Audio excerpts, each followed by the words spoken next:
last 4 years have not been the greatest, I'll be honest. It's one reason I'm back. Yeah, things were great, I probably wouldn't be here. So I'm here to talk about two things, Dean Phillips and AI.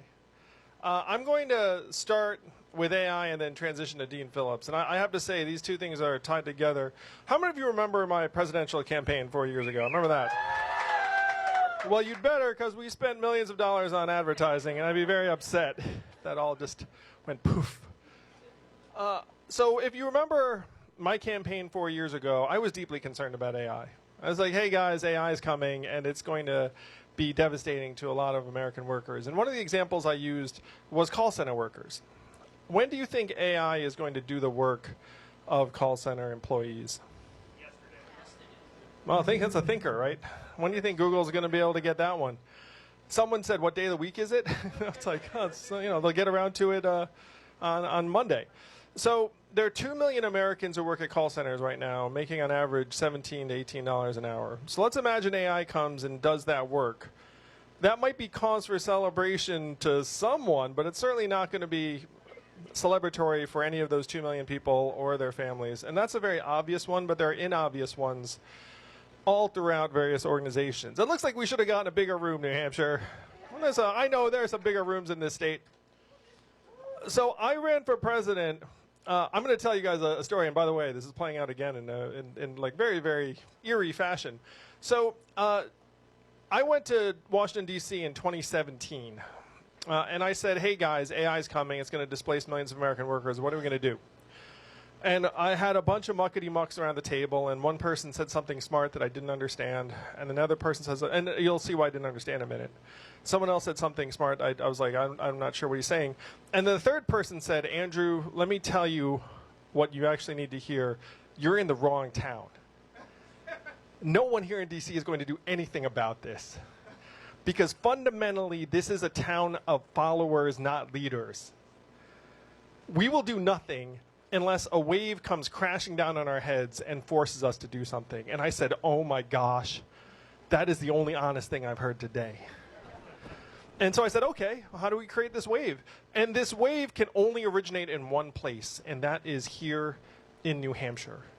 You are the only people in this country with this magical power to change the course of American history by reaching out and saying, you know what?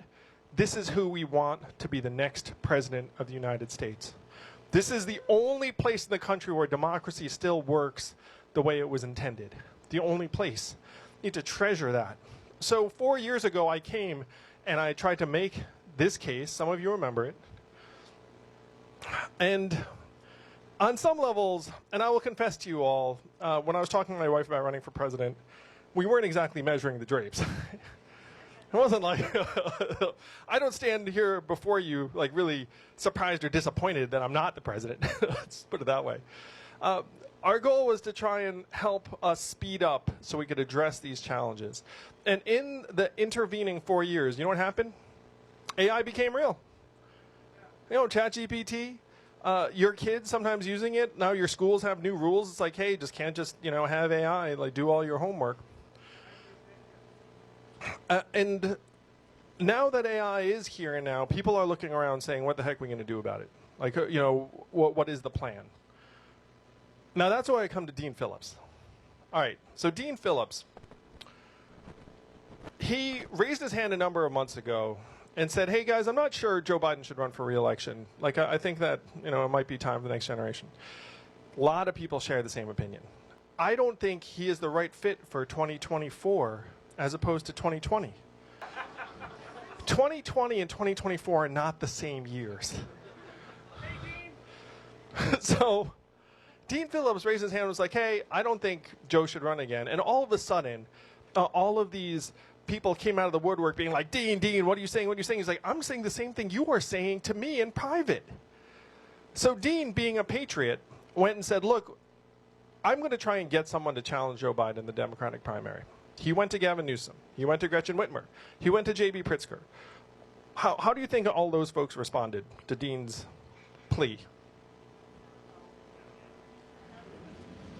Crickets. Like, can't be seen talking to you. That sort of thing. And I want to say again, Washington, D.C. is a town of followers, not leaders.